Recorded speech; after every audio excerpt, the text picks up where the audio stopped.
प्रधानमंत्री नरेंद्र मोदी आज नई दिल्ली में चल रहे पुलिस महानिदेशकों और महानिरीक्षकों के अखिल भारतीय सम्मेलन में भाग लेंगे। गृह मंत्री अमित शाह की अध्यक्षता में कल हाइब्रिड प्रारूप में शुरू हुआ था 3 दिवसीय सम्मेलन।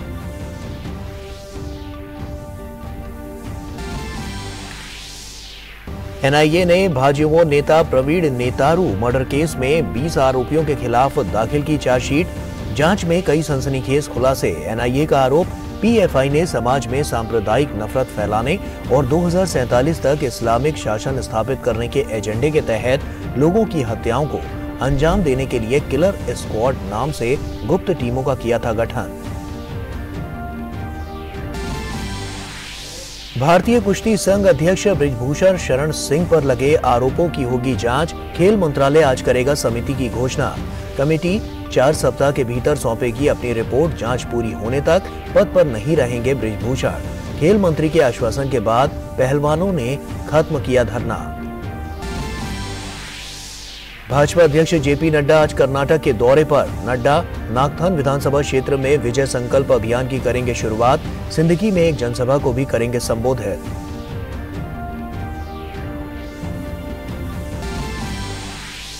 अंतर्राष्ट्रीय खबरों में न्यूजीलैंड के पुलिस, शिक्षा और सार्वजनिक सेवा मंत्री क्रिस हिपकिंस हो सकते हैं देश के अगले प्रधानमंत्री। लेबर पार्टी का नेतृत्व करने के लिए एकमात्र आधिकारिक उम्मीदवार के तौर पर आए सामने।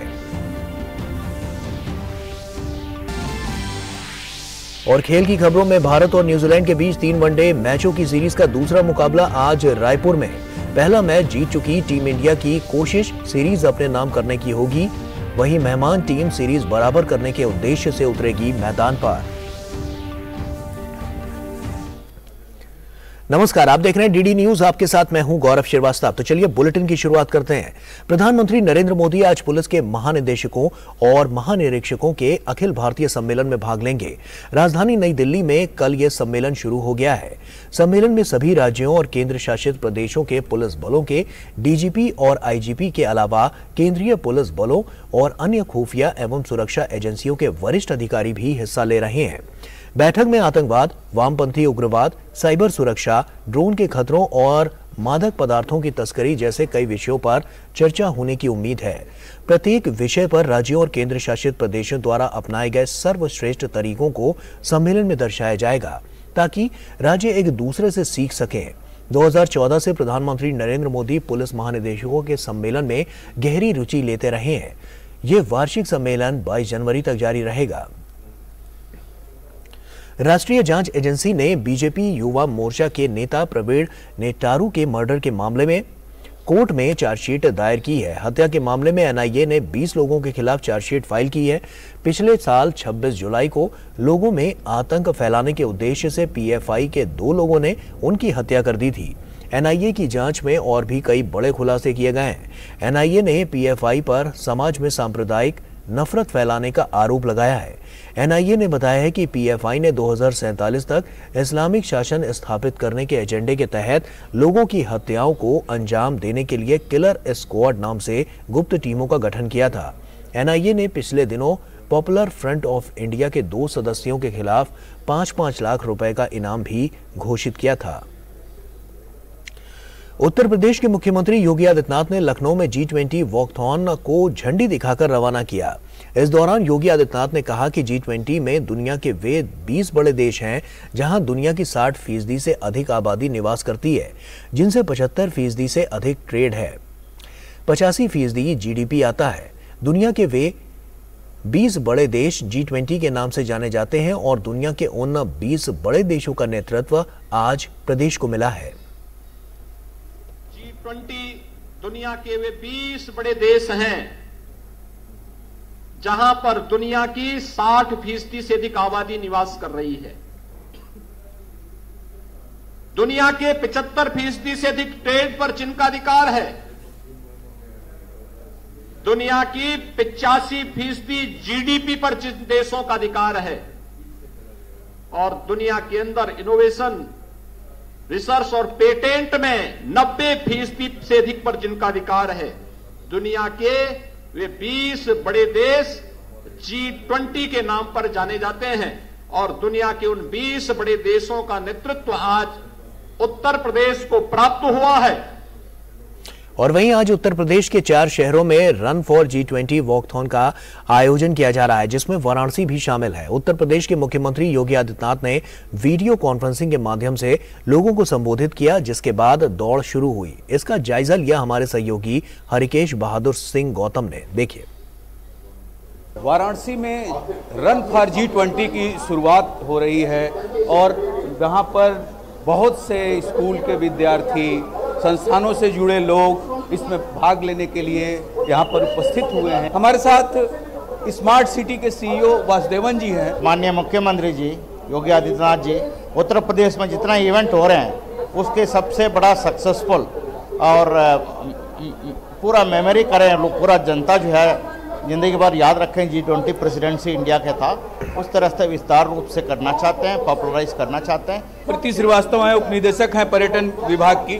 और देखिए, बहुत सारी तैयारियां हो रही हैं, पूरे शहर को सजाया जा रहा है और हम बहुत सारी काम कर रहे हैं और जनता में जागरूकता हो, वो G20 के लिए मानसिक रूप से तैयार हो सके, उन्हें लगे कि हमें अपने को शोकेस करना है। इसके लिए ये रेसेस आयोजित की जा रही है, रन्स हो रही हैं। हम बात करेंगे और लोगों से जो इसमें पार्टिसिपेट कर रहे हैं, जो आम नागरिक हैं वाराणसी के। हम लोग आज G20 में भाग लेने आए सुधाकर मेला PG कॉलेज से, जिसमें 20 छात्राओं ने प्रतिभाग करा है। G20 रन है, उसके उपलक्ष्य में हम लोग यहाँ पे सम्मिलित हुए हैं, हम लोग के क्लास टीचर भी सारे लोग, और हम ये चाहते हैं कि इस बारे में पूरा देश, शहर सब जाने। सेल्फी पॉइंट भी G20 का लगा हुआ है और रुद्राक्ष कन्वेंशन सेंटर से यह रन फॉर G20 शुरू होकर काशी, महात्मा गांधी काशी विद्यापीठ तक जाकर समाप्त होगी।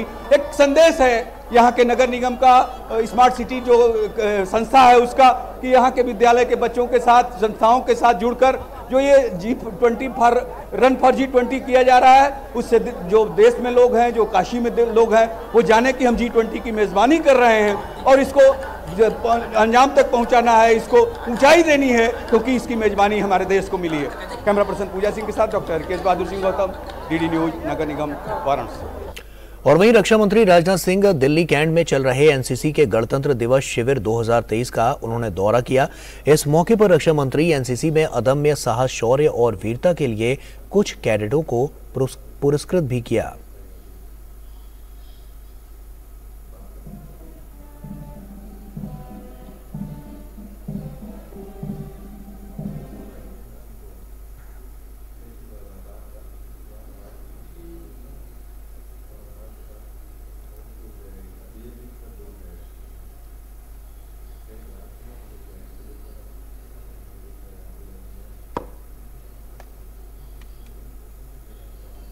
भारतीय कुश्ती महासंघ अध्यक्ष बृजभूषण शरण सिंह पर लगे आरोपों की जांच होगी। केंद्रीय खेल मंत्री अनुराग सिंह ठाकुर ने पहलवानों के साथ शुक्रवार देर रात बैठक के बाद आरोपों की जांच के लिए एक समिति बनाने की घोषणा की। ये समिति 4 सप्ताह के भीतर जांच पूरी कर सरकार को अपनी रिपोर्ट सौंपेगी। जब तक जांच पूरी नहीं हो जाती, तब तक बृजभूषण शरण सिंह WFI से खुद को अलग रखेंगे। इसके साथ ही पहलवानों का धरना भी समाप्त हो गया है। मैरीकॉम की अध्यक्षता में 7 सदस्यीय समिति बनाई गई है। भारतीय कुश्ती महासंघ के खिलाफ चल रहा पहलवानों का धरना तीसरे दिन केंद्रीय खेल मंत्री के आश्वासन के बाद खत्म हो गया है। भारतीय कुश्ती संघ के प्रमुख और सांसद बृजभूषण शरण पर तानाशाही और यौन शोषण का आरोप लगाते हुए देश के कई दिग्गज पहलवान पिछले 3 दिन से धरने पर बैठे हुए थे। शुक्रवार की रात पहलवानों ने अपनी मांगों को लेकर दूसरी बार केंद्रीय खेल मंत्री अनुराग सिंह ठाकुर से उनके आवास पर जाकर मुलाकात की। खेल मंत्री ने पहलवानों के साथ देर रात तक चली बैठक के बाद आरोपों की जांच के लिए एक समिति बनाने की घोषणा की। यह समिति 4 सप्ताह में सभी आरोपों की जांच करेगी। जो मांगे यहाँ पर रखी गई, उस पर सबने आम सहमति बनाते हुए तय किया है कि एक ओवरसाइट कमेटी का गठन किया जाएगा। अगले 4 हफ्तों के अंदर अपनी जांच को पूरा करेंगे। जो भी गंभीर आरोप किसी भी तरह के, चाहे फाइनेंशियल हो, सेक्सुअल हरासमेंट के हो या बाकी हो, जो भी कहेंगे इनके सबकी गहराई तक जाएंगे, जांच भी करेंगे और जो निर्णय बाकी करने की आवश्यकता होगी वो भी करने का काम करेंगे। पहलवानों की शिकायतों के समाधान के पहले कदम के तहत भारतीय कुश्ती महासंघ अध्यक्ष बृजभूषण शरण सिंह को अध्यक्ष पद की जिम्मेदारियों से अलग किया गया है। जब तक जांच पूरी नहीं हो जाती, तब तक कुश्ती संघ का काम भी कमेटी ही देखेगी। कुश्ती संघ के मौजूदा अध्यक्ष बृजभूषण शरण सिंह जांच पूरी होने तक संघ के काम से दूर रहेंगे और जांच में सहयोग करेंगे। जैसा मैंने कहा कि 4 हफ्तों में हम इसको करने का काम करेंगे, तो एक कमेटी तब तक दैनिक कार्यकलाप को देखेगी, डे टू डे वर्किंग को, और तब तक भारतीय कुश्ती संघ के अध्यक्ष श्री बृजभूषण जी वो अपने आप को स्टेप असाइड करेंगे, दैनिक कार्यकलाप से अलग रखेंगे और जांच में सहयोग करेंगे। खेल मंत्री से मुलाकात के बाद पहलवान धरना खत्म करने के लिए तैयार हो गए। बैठक के बाद ओलंपिक पदक विजेता पहलवान बजरंग पूनिया ने कहा कि खेल मंत्री ने हमारी मांगों को सुना और उचित जांच का आश्वासन दिया। हमें उम्मीद है कि इस मामले की निष्पक्ष जांच होगी। खिलाड़ियों की जो हमारी बात थी, जो आवाज़ थी, वो सुनी है और एक निर्णय लिया है कि भाई हम एक कमेटी गठित करेंगे जो आपको 1 महीने में उसका रिजल्ट देगी। तो हमने पूरा विश्वास है कि इसमें निष्पक्ष जांच होगी और जो खिलाड़ियों की सुरक्षा की बात है, चाहे वो किसी तरह की बात है कि वो मंत्री जी ने बोला कि वो हमारी जिम्मेवारी है। हम अभी खिलाड़ी प्रोटेस्ट को बंद कर रहे हैं क्योंकि हमें सरकार ने आश्वासन दिया कि आपके साथ न्याय होगा। तो हमें सरकार के ऊपर पूरा विश्वास है, मंत्री जी के ऊपर पूरा विश्वास है कि हमें न्याय मिलेगा। इससे पहले शुक्रवार देर शाम भारतीय ओलंपिक संघ ने भी बृजभूषण सिंह पर लगे यौन शोषण के आरोपों की जांच के लिए 6 बार की विश्व चैंपियन मुक्केबाज MC मैरीकॉम की अध्यक्षता में 7 सदस्यीय समिति के गठन की घोषणा की। इस समिति के सदस्यों में मैरीकॉम, योगेश्वर दत्त, डोला बनर्जी, अलकनंदा अशोक, सहदेव यादव और 2 वकील भी शामिल हैं। 3 दिन की जद्दोजहद के बाद आखिरकार भारतीय रेसलर्स ने अपना एजिटेशन वापस ले लिया है। Union sports minister Anurag Singh Thakur के घर पे ये जो मीटिंग चल रही थी उसमें ये डिसीजन लिया गया कि जो रेसलर्स है ये अपना एजुकेशन वापस लेंगे और इसी के साथ साथ एक ओवरसाइट कमेटी बनाने पे भी सहमति हुई है। इस कमेटी का बहुत अहम काम होगा क्योंकि ये कमेटी डिसाइड करेगी कि आगे क्या डिसीजन लिया जाएगा और 4 हफ्तों के अंदर ही उनको अपनी रिपोर्ट सबमिट करनी होगी। कैमरा पर्सन अजीत के साथ मैं तापस भट्टाचार्य, दूरदर्शन समाचार, दिल्ली। और केंद्र ने प्रसिद्ध हस्तियों और सोशल मीडिया पर असर डालने वाले प्रभावशाली व्यक्तियों के लिए एंडोर्समेंट नो हाउ नाम से विज्ञापन संबंधी मार्गदर्शी दिशा निर्देश जारी किए हैं। उपभोक्ता कार्य विभाग द्वारा जारी दिशा निर्देशों में कहा गया है कि लोग उत्पादों या सेवाओं का विज्ञापन करते समय अपने श्रोताओं एवं दर्शकों को गुमराह न करें।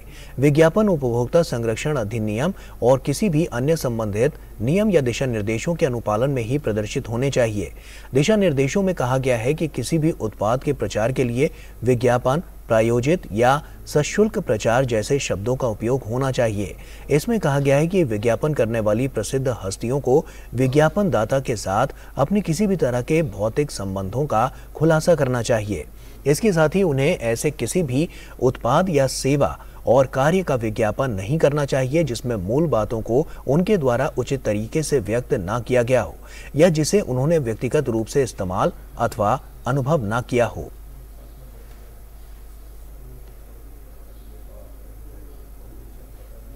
और यहां वक्त एक छोटे से ब्रेक का हो गया है, जल्द लौटते हैं। परीक्षा यानी रिजल्ट, एडमिशन, करियर और सक्सेस का प्रेशर। इस स्ट्रेस को मैनेज करने क्यों ना ले प्रधानमंत्री नरेंद्र मोदी जी से मोटिवेशन। अगर आपको फोकस करना है तो पहले डीप फोकस होना सीख लीजिए। सिर्फ परीक्षा के अंक ही जिंदगी नहीं है। हर साल की तरह इस साल भी प्रधानमंत्री जी करेंगे विद्यार्थियों से सीधा संवाद और बढ़ाएंगे एग्जाम वॉरियर्स का हौसला। परीक्षा पे चर्चा 2023 देखिए डीडी न्यूज और सभी सोशल मीडिया प्लेटफॉर्म्स पर 27 जनवरी सुबह 11 बजे से।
तो ब्रेक के बाद एक बार फिर से आप सभी का स्वागत है।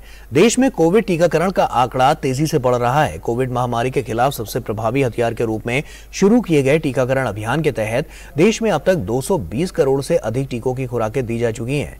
वहीं पिछले 24 घंटों में 2,07,000 से अधिक कोविड रोधी टीके लगाए गए। और कोरोना संक्रमण के ताजा आंकड़ों पर नजर डालें तो स्वास्थ्य और परिवार कल्याण मंत्रालय के मुताबिक देश भर में पिछले 24 घंटों में कोरोना के 131 नए मामले दर्ज किए गए हैं। वहीं पिछले 24 घंटों में 135 मरीज उपचार करवाकर स्वस्थ हो चुके हैं, जिसके बाद देश में रिकवरी रेट 98.81% हो गया है। वहीं साप्ताहिक पॉजिटिविटी रेट वर्तमान में 0.08% दर्ज किया गया। इसके साथ ही दैनिक पॉजिटिविटी रेट 0.08% दर्ज किया गया।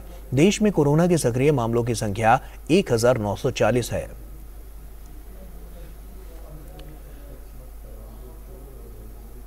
श्रीनगर की डल झील अपनी खूबसूरती के लिए दुनिया भर में मशहूर है।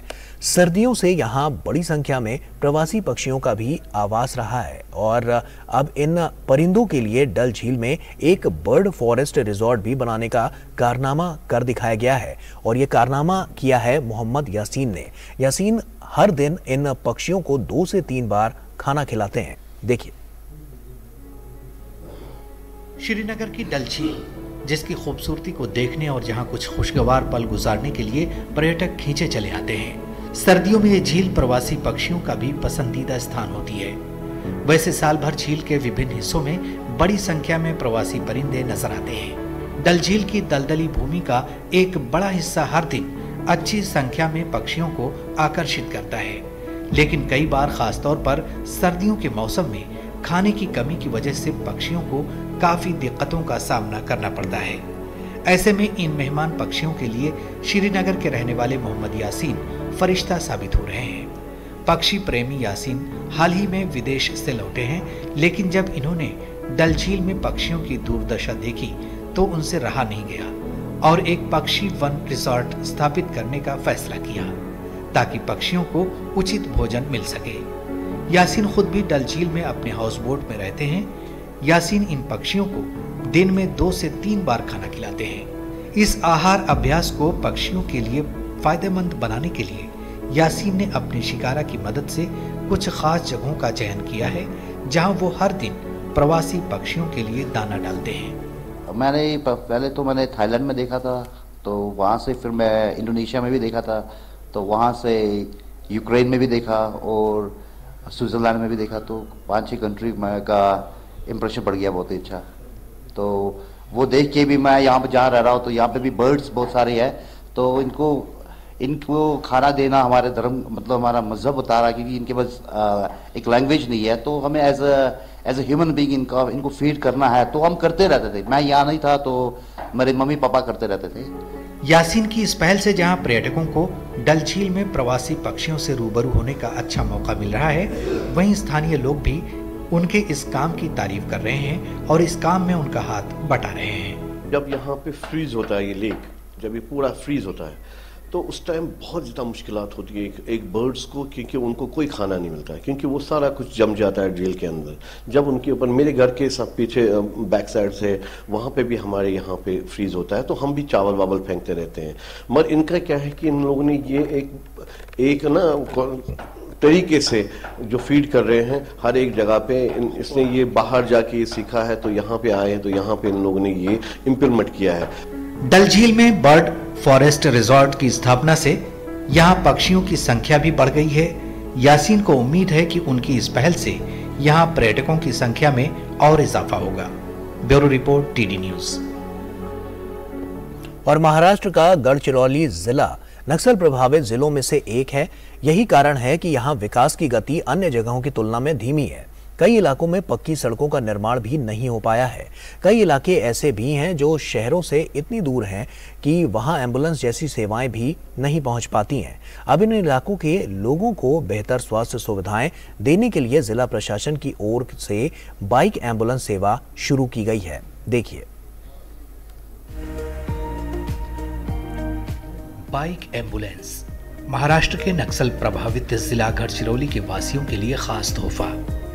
पक्की सड़कों के अभाव, विशेषकर बरसात के मौसम में सड़क परिवहन की दुश्वारी को देखते हुए दूर दराज इलाकों में समय पर स्वास्थ्य सेवाएं प्रदान करने के लिए ही ये सेवा शुरू की गई है। इसके जरिए एक बाइक राइडर अकेले ही मरीज को गांव से अस्पताल ले जा सकता है। इंटीग्रेटेड ट्राइबल डेवलपमेंट प्रोजेक्ट के तहत ये सेवा शुरू की गई है। इस सर्विस से गढ़चिरौली जिले के लगभग 122 गांवों को फायदा होगा। प्रशासन का मानना है कि इससे सुदूर बसे इलाकों में मेडिकल इमरजेंसी होने पर लोगों की जान बचाई जा सकेगी और उन्हें सुरक्षित अस्पताल तक पहुंचाया जा सकेगा। बहुत सारे इलाके ऐसे हैं जहाँ पे परमानेंट ऑल वेदर रोड जिसे हम कहते हैं, वो ऑल वेदर रोड वहाँ पे उपलब्ध नहीं है। तो यहाँ पे शुरुआत में हम 3 गाँवों में ये लेके जा रहे हैं, जो 3 कह सकते हैं कि सबसे ज़्यादा जो दुर्गम हमारे भाग हैं, पल्ली, वेसामुंडी और नीलगुंडा, ये 3 गाँवों में हम लेके जा रहे हैं। और इसका कॉन्सेप्ट यही है कि जो भी लोग हमारे अपने घर से लेके जो भी हमारा नियरेस्ट पॉइंट ऑफ कांटेक्ट है आरोग्य सुविधा, वो सुविधा प्रोवाइड करने के लिए हमने बाइक एम्बुलेंस उनको उनके घर से लेके सब सेंटर या पीएससी आरएस तक लेके आ सके, उसके लिए एक प्रोजेक्ट हमने इंट्रोड्यूस करने की कोशिश की है। इस बाइक एम्बुलेंस में एक स्ट्रेचर लगाया गया है जो कवर हो जाता है। इसके साथ ही फर्स्ट एड बॉक्स, बेसिक दवाइयां और कुछ मशीनें भी जोड़ी गई। और आइए अब दिल्ली कैंट का रुख करते हैं। आपको बताते हैं रक्षा मंत्री राजनाथ सिंह यहां पर एनसीसी कैडेटों को संबोधित कर रहे हैं।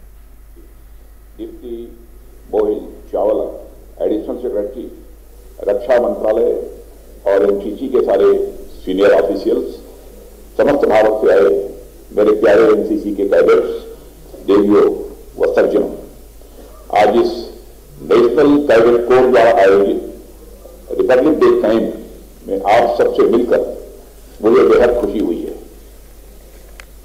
और इस बार जो मैंने परफॉर्मेंस देखा है, चाहे फील्ड में अब यहां पर, यदि मुझे सिंगल वर्ड एप्रिसिएशन देना हो तो मैं कह सकता हूं एक्सीलेंट परफॉर्मेंस के बाद।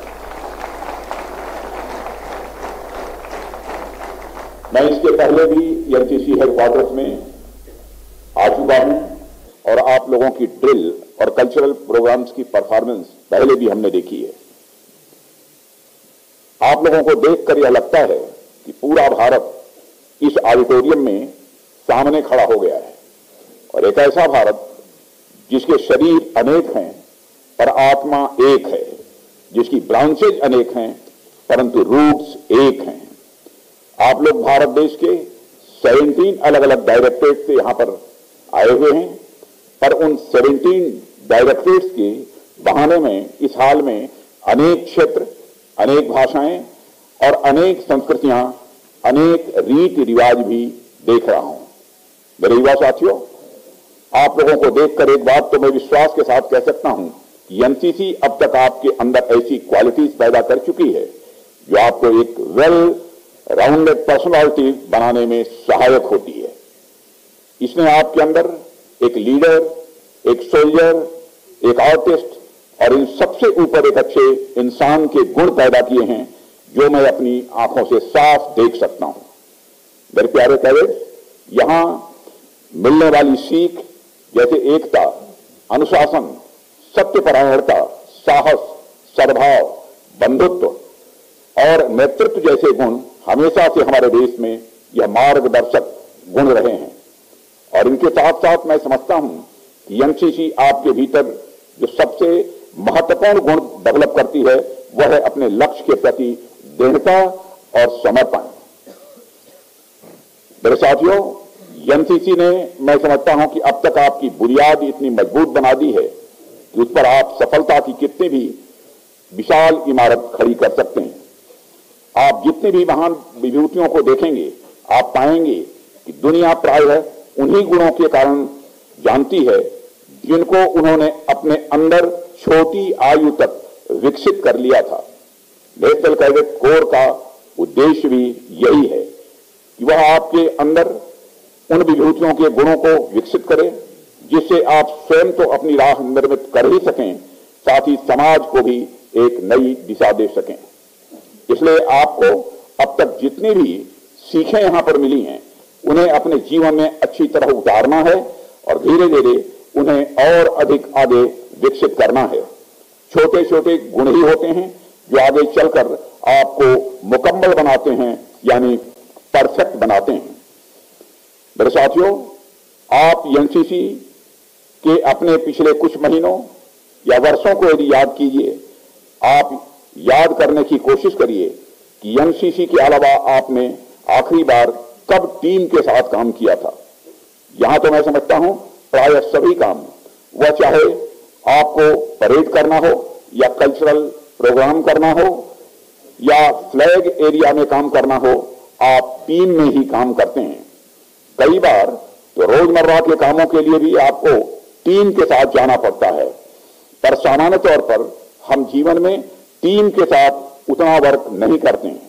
एनसीसी में आने के बाद हमारे अंदर जो सबसे महत्वपूर्ण क्वालिटी डेवलप होती है साथियों, वह होती है टीम स्पिरिट, और इस गुण को हमें अपने अंदर हमेशा बनाए रखना है। यह हमारी अपने सभी कैडेट से अपेक्षा है। आप देश दुनिया में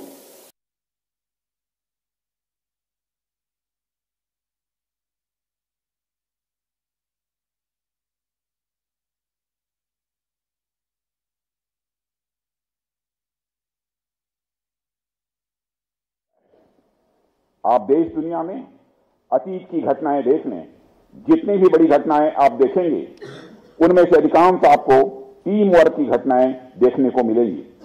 तो चाहे राम रावण युद्ध के समय सेतु का निर्माण हो, अथवा भारत देश की आजादी की लड़ाई हो, या अनेक गेम्स में हमारे देश द्वारा मेडल्स लाना हो, यह सब टीम वर्क की बदौलत ही संभव हो सका है।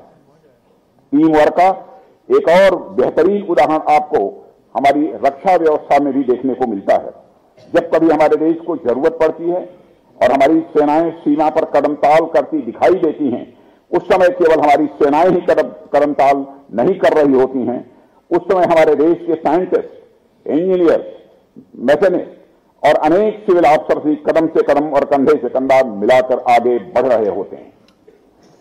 अगर युद्ध लड़ने की नौबत आती है तो हमारी सेनाओं के साथ साथ पूरा देश युद्ध लड़ता है, और यह टीम वर्क का ही परिणाम है कि इतिहास में आप अनेक युद्ध देखेंगे जिसमें हमारे देश ने दुश्मनों को अच्छी तरह धूल चटाने में कामयाबी हासिल की है। मेरे प्यारे साथियों, और टीम स्पिरिट का सबसे बड़ा उदाहरण जो मुझे दिखाई देता है, वह मैं समझता हूं वह हमारा राष्ट्र स्वयं में है। यह देश अनेक प्रांतों का, अनेक भाषाओं का, अनेक बोलियों का और अनेक पंथों, मजहबों और यह विचारों का देश है। बावजूद इसके जब राष्ट्र हित में कुछ करने की बारी आती है तो सभी एकजुट होकर समर्पण के साथ आगे बढ़ने लगते हैं। सीमा की सुरक्षा के लिए कभी यह नहीं देखा जाता कि वहां तैनात होने वाले सिपाही किस पृष्ठभूमि में हैं।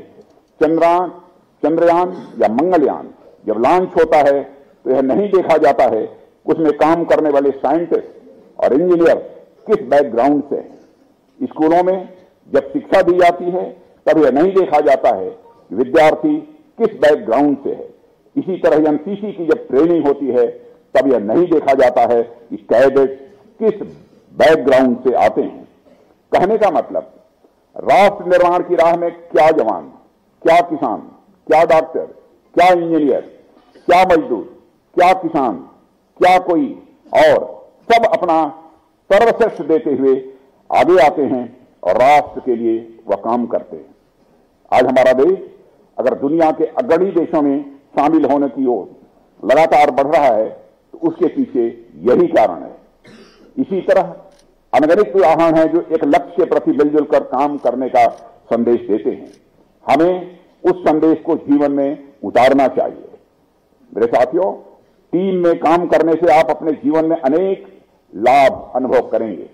और साथियों, पहला तो यही कि किस काम को अगर आप दो या उससे अधिक लोग मिलकर करते हैं तो आपकी ताकत केवल दोगुनी ही नहीं होती है बल्कि उससे कहीं अधिक होती है और आपकी सफलता की संभावना भी काफी बढ़ जाती है।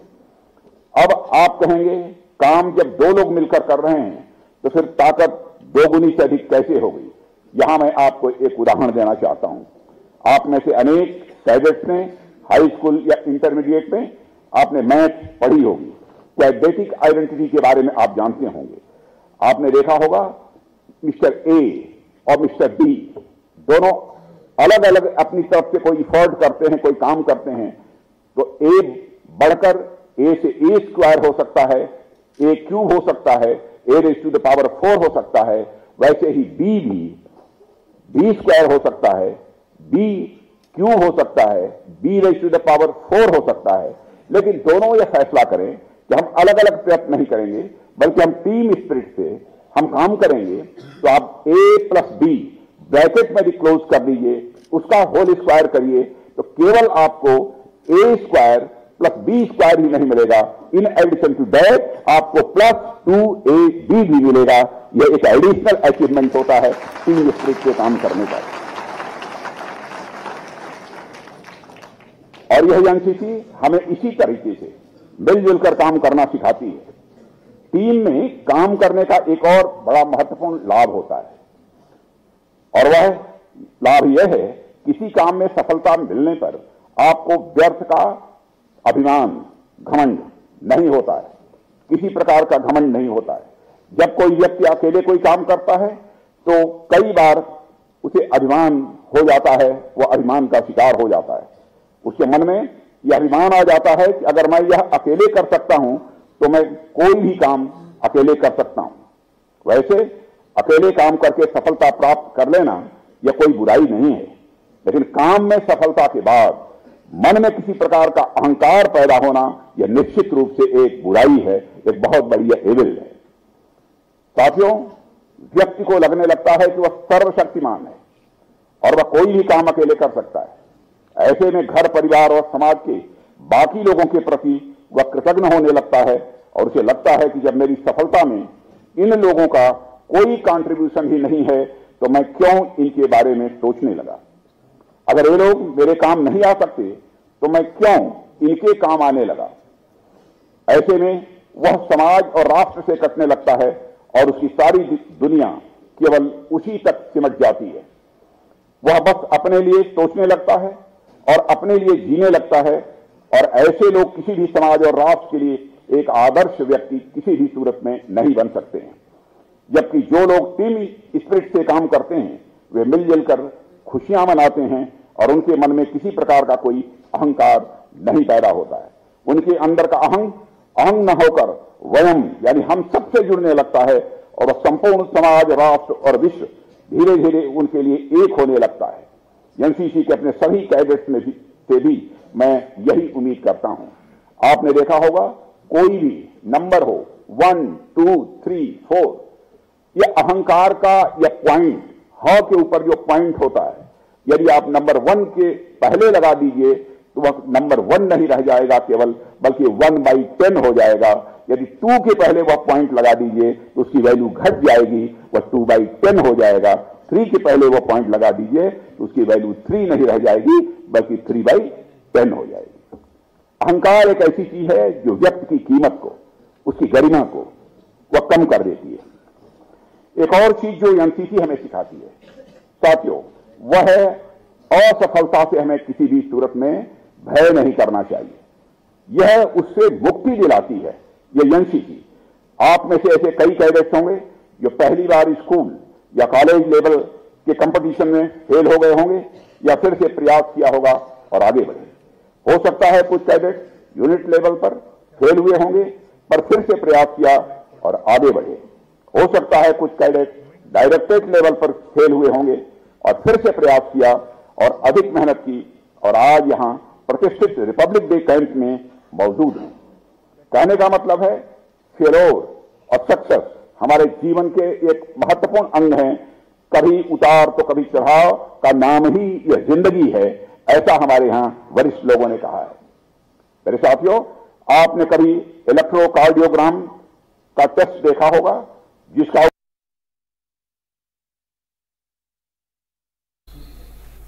तो रक्षा मंत्री राजनाथ सिंह को आप सुन रहे थे। आपको बता दें कि एनसीसी कैडेटों को ये संबोधित कर रहे थे। साफ तौर पर इन्होंने वहां पर अपनी खुशी भी जाहिर की और उनके प्रदर्शन को जब उन्होंने देखा तो साफ तौर पर उन्होंने कहा कि ये एक्सीलेंट प्रदर्शन रहा है, यानी कि एक उत्कृष्ट प्रदर्शन यहां पर उनको देखने को मिला है।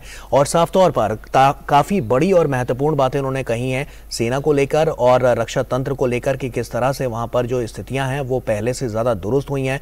भारत अब पहले से ज्यादा मजबूत स्थितियों में खड़ा है और साफ तौर पर बहुत कुछ सीखने की भी सलाह दी जो एनसीसी कैडेटों से सीखी जा सकती है, उनके प्रदर्शन से सीखी जा सकती है और उनके जो उनकी रूपरेखा है, जिस तरह से वो काम करते हैं और जिस तरह से अपने जो नियम कानून हैं उनको फॉलो करते हैं, उससे बहुत कुछ सीखने की जरूरत है। इन तमाम बातों पर रक्षा मंत्री राजनाथ सिंह ने साफ तौर पर जोर दिया। आगे बढ़ते हैं खबरों में और आपको बता दें कि अब खबर अंतर्राष्ट्रीय स्तर की हम आपको दिखा रहे हैं। पेरू की बात करते हैं। पेरू में प्रदर्शनकारियों और सुरक्षा बलों के बीच संघर्ष ने हिंसक रूप ले लिया है। राजधानी लीमा में शुक्रवार को प्रदर्शनकारियों और पुलिस के बीच फिर से झड़प हो गई। पुलिस ने प्रदर्शनकारियों पर आंसू गैस के गोले दागे, वहीं अपने बचाव में प्रदर्शनकारियों ने आंसू गैस के कनस्तरों को पुलिस की ओर वापस फेंका। पिछले महीने से विरोध प्रदर्शनों से जुड़ी घटनाओं में कई लोगों की मौत होने के कारण प्रदर्शनकारियों का गुस्सा राजधानी लीमा की सड़कों पर फूट रहा है। पूर्व राष्ट्रपति पेड्रो कैस्टेलो के समर्थक वर्तमान राष्ट्रपति बोलू आर्टे से इस्तीफे की मांग, त्वरित आम चुनाव और एक नए संविधान की मांग कर रहे हैं। वहीं राष्ट्रपति दीना बोलू आर्टे ने इस्तीफा देने और तत्काल चुनाव कराने की मांग को ठुकरा दिया है। रविवार से चीन, जापान समेत दूसरे पूर्वी एशियाई देशों में नए वर्ष का आगाज हो रहा है। चीन राशि चक्र कैलेंडर के 12 संकेत होते हैं। इसके तहत इस साल चीन में खरगोश वर्ष होगा, वहीं वियतनाम में बिल्ली वर्ष होगा। आइए जानते हैं कि दोनों में, इन देशों में क्यों है ये फर्क और क्या है इसका महत्व। रोशनी डालते हैं इस पर। घर, बाजार और दूसरे स्थान सज धज कर नए साल के स्वागत के लिए तैयार हैं। चीन, जापान और दूसरे पूर्वी एशियाई देशों में इस वक्त यही नजारा है। इन देशों में रविवार से खरगोश का चंद्र नववर्ष का आगाज हो रहा है, सिवाय वियतनाम के जो बिल्ली के वर्ष का स्वागत करेगा। वियतनामी नए वर्ष के स्वागत के लिए गलियों, सड़कों, सार्वजनिक स्थानों पर बिल्ली की तस्वीरें, मूर्तियां और कटआउट से सजाए गए हैं। दुकानें बिल्ली थीम वाली सजावट से भरी पड़ी हैं। वियतनाम के इस अपवाद को समझने से पहले आइए जानते हैं क्या है चीन का नववर्ष। यह आमतौर पर जनवरी के अंत और फरवरी के मध्य के बीच पड़ता है, क्योंकि यह चंद्रमा के चक्रों पर आधारित होता है। चीन में 15 दिन तक चलने वाले इस उत्सव को वसंत महोत्सव के रूप में भी जाना जाता है, जबकि वियतनाम में इस त्योहार को टेट, दक्षिण कोरिया में सियुलाल और इंडोनेशिया में इमलेक कहा जाता है। वियतनाम और चीन राशि चक्र कैलेंडर के 12 संकेतों में से 10 को साझा करते हैं, जिनमें चूहा, बाघ, अजगर, सांप, घोड़ा, बकरी, बंदर, मुर्गा, कुत्ता और सुअर शामिल हैं। वियतनामी लोग खरगोश की जगह बिल्ली और बैल की जगह भैंस का सम्मान करते हैं। इसलिए चीन में जहां इस साल खरगोश का वर्ष होगा तो वहीं वियतनाम में बिल्ली का। वैसे तो इस अपवाद का कोई खास कारण नहीं है, लेकिन कुछ जानकारों का मानना है कि वियतनाम में धान कृषि का महत्वपूर्ण हिस्सा है और चूहे अक्सर इन्हें नुकसान पहुंचाते हैं, जबकि बिल्लियां उनका शिकार कर किसानों की मदद करती हैं। खरगोश बहुत नर्म होता है और इसमें बिल्ली जैसी ताकत नहीं होती है। मेरा भी जन्म बिल्ली के साल में हुआ है और मुझे इस पर बहुत गर्व है। एक मान्यता यह भी है कि वियतनामियों में खरगोश के लिए चीनी शब्द माओ की अपनी व्याख्या की। वियतनामी में ये मियो जैसा लगता है, जिसका अर्थ है बिल्ली। माना जाता है कि बिल्ली का वर्ष वियतनाम में सौभाग्य और सहज नौकायन लाता है। वहीं चीन में ड्रैगन को सबसे शुभ संकेत के रूप में देखा जाता है और ड्रैगन वर्षों के दौरान बच्चों के जन्म में अक्सर वृद्धि देखने को मिलती है। खरगोश वर्ष रविवार से शुरू होगा और 9 फरवरी 2024 को समाप्त होगा।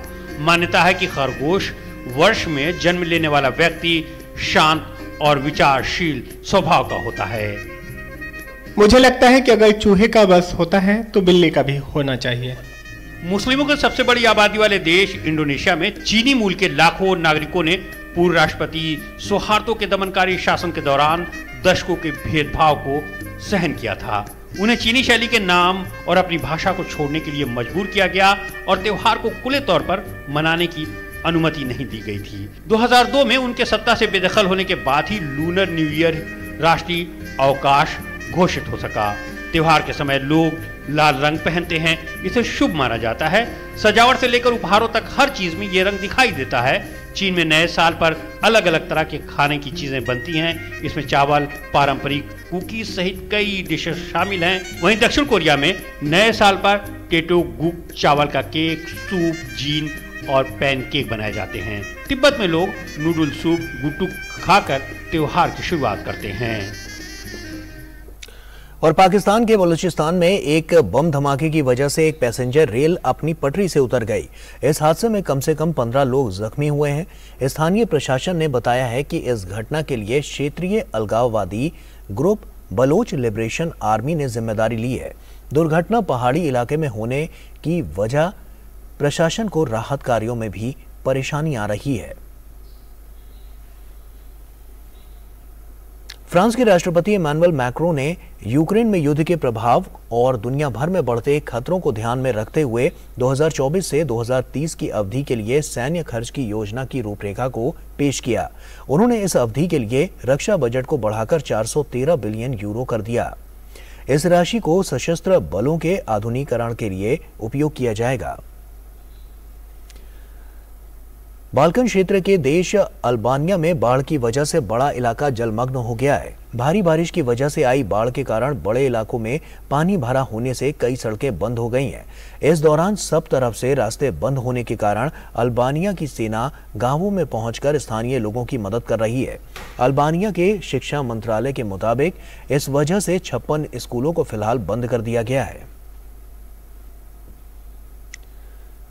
और वहीं गूगल की मुख्य कंपनी अल्फाबेट इनकॉर्पोरेशन ने घोषणा की है कि आर्थिक कारणों के कारण वो 12,000 कर्मचारियों की छंटनी कर रही है। कर्मचारियों को भेजे ईमेल में कंपनी के मुख्य कार्यकारी अधिकारी सुंदर पिचाई ने कहा है कि कंपनी में 12,000 कर्मचारियों को कम करने का निर्णय लिया गया है। उन्होंने कहा कि अमेरिका में कार्य कर रहे प्रभावित कर्मचारियों को अलग अलग ईमेल से ये खबर दे दी गई है।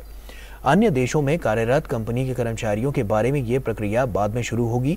पिचाई ने कहा है कि विभिन्न आर्थिक वास्तविकताओं के मद्देनजर कंपनी ने कर्मचारियों की संख्या बढ़ाई थी, लेकिन आज परिस्थिति इसके विपरीत है। प्रौद्योगिकी क्षेत्र में भारी उथल पुथल के बीच गूगल ने कर्मचारियों की ये छंटनी की है। माइक्रोसॉफ्ट, अमेजॉन, मेटा और ट्विटर जैसी बड़ी कंपनियां भी कर्मचारियों की छंटनी कर रही हैं।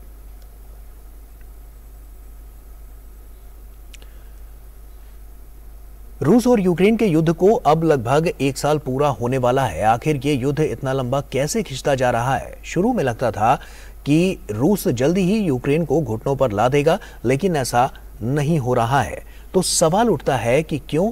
जवाब है यूक्रेन को कई देशों से मिल रही लगातार सहायता।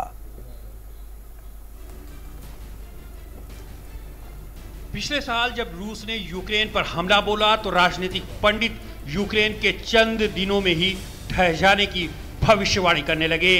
यूक्रेन सीमित सैन्य संसाधन और हौसलों के तोपखानों से जवाबी कार्रवाई कर रहा था, जिसमें वो बुरी तरह विफल रहा। फिर पश्चिमी देश हरकत में आए और सीधे मैदान में उतरने के बजाय पर्दे के पीछे खड़े होकर जरूरी सैन्य मदद देना शुरू की और नतीजे सामने आने लगे। हालांकि इसमें थोड़ा समय लगा। जब रूस कब्जाए हुए कुछ इलाकों को छोड़कर भाग खड़ा हुआ, पश्चिमी देशों को लगने लगा कि मदद का एक और झटका लगाया जाए तो पुतिन को सबक सिखाया जा सकता है। अब इसी आशा में यूक्रेन को हथियार मुहैया कराने का नया सिलसिला शुरू हुआ है। एक नजर डालते हैं कि हाल के दिनों में यूक्रेन को किस देश ने क्या सैन्य मदद की है।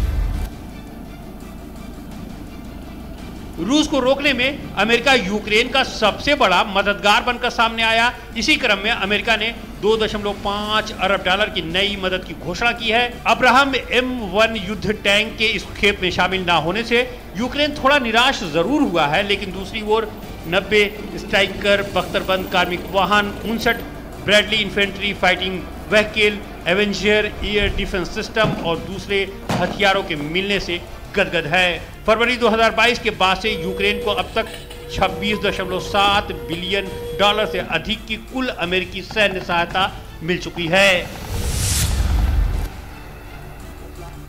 वहीं जर्मनी ने 1000 से ज्यादा एंटी टैंक हथियार और 500 स्टिंगर मिसाइलें भेजी हैं।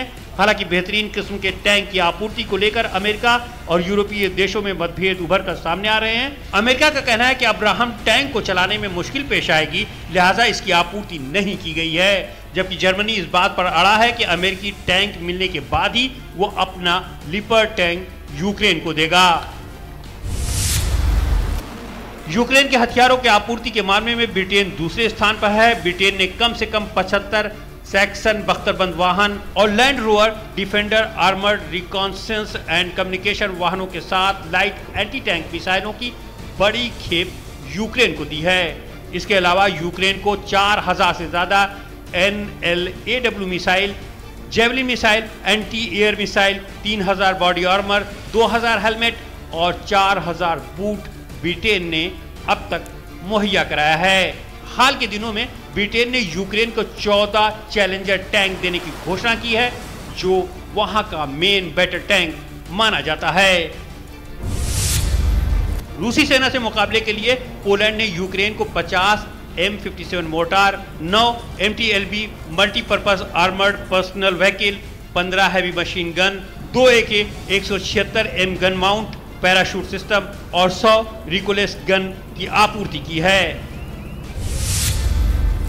फरवरी 2021 में फ्रांस ने यूक्रेनी स्पेशल फोर्सेस के लिए 60 API-LAS anti tank rocket launcher की आपूर्ति की थी। उसी साल अक्टूबर में अमेरिका ने कीव को सैन्य उपकरणों का एक कार्गो शिप भेजा था, जिसमें अन्य हथियारों के अलावा फ्रांसीसी API-LAS handheld anti tank rocket launcher शामिल थे।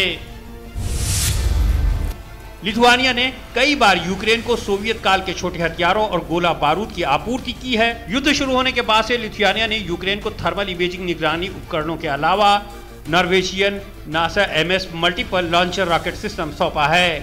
रिपोर्ट के मुताबिक दुनिया के 25 से ज्यादा देशों ने यूक्रेन की सैन्य सहायता की है। चेक रिपब्लिक ने हाविजर तोप और टैंक दिए हैं, तो स्वीडन ने 5000 से ज्यादा एंटी टैंक हथियारों की आपूर्ति की है।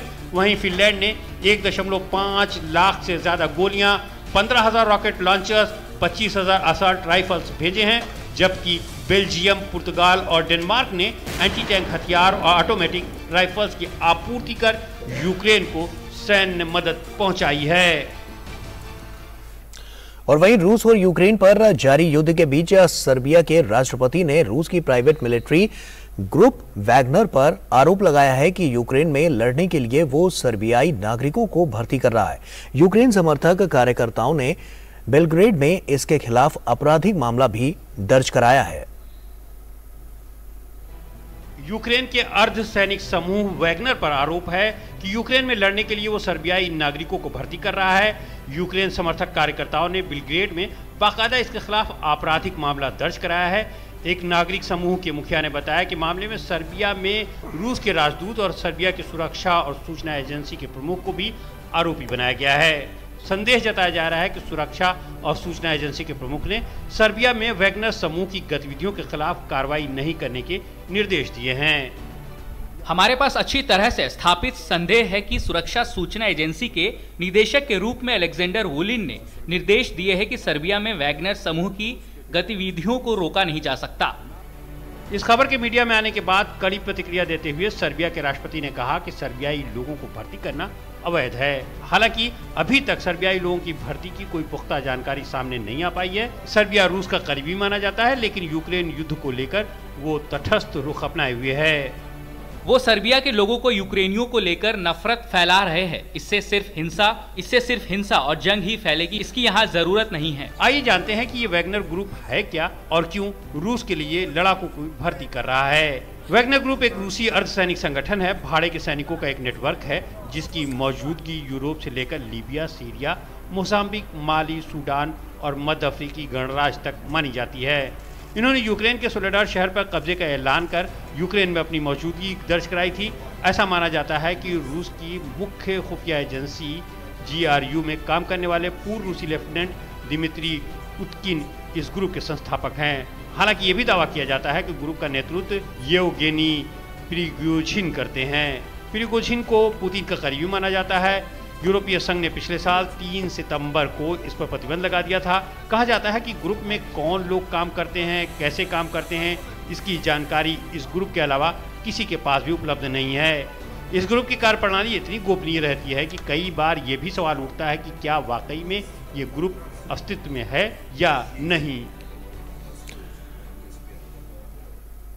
और आइए अब नजर डालते हैं खेल की खबरों पर। भारत और न्यूजीलैंड के बीच 3 मैच की वनडे सीरीज का दूसरा मुकाबला आज रायपुर में खेला जाएगा। भारतीय टीम ने हैदराबाद में खेले गए पहले मैच में न्यूजीलैंड को 12 रनों से हराया था। ऐसे में यह मुकाबला कीवी टीम के लिए सीरीज बचाने वाला मुकाबला रहेगा। कीवी टीम के लिए सबसे जरूरी पहलू ओपनिंग ऑर्डर का चलना होगा।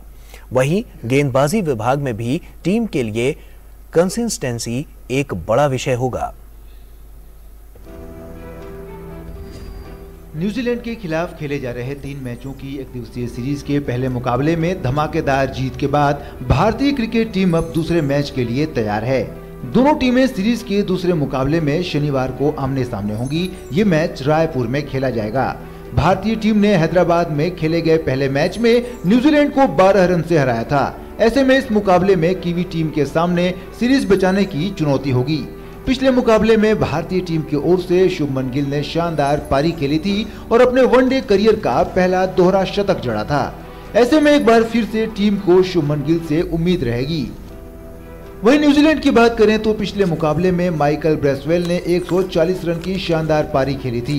वहीं मिचेल सेंटनर ने भी उनका बेहतरीन साथ दिया था।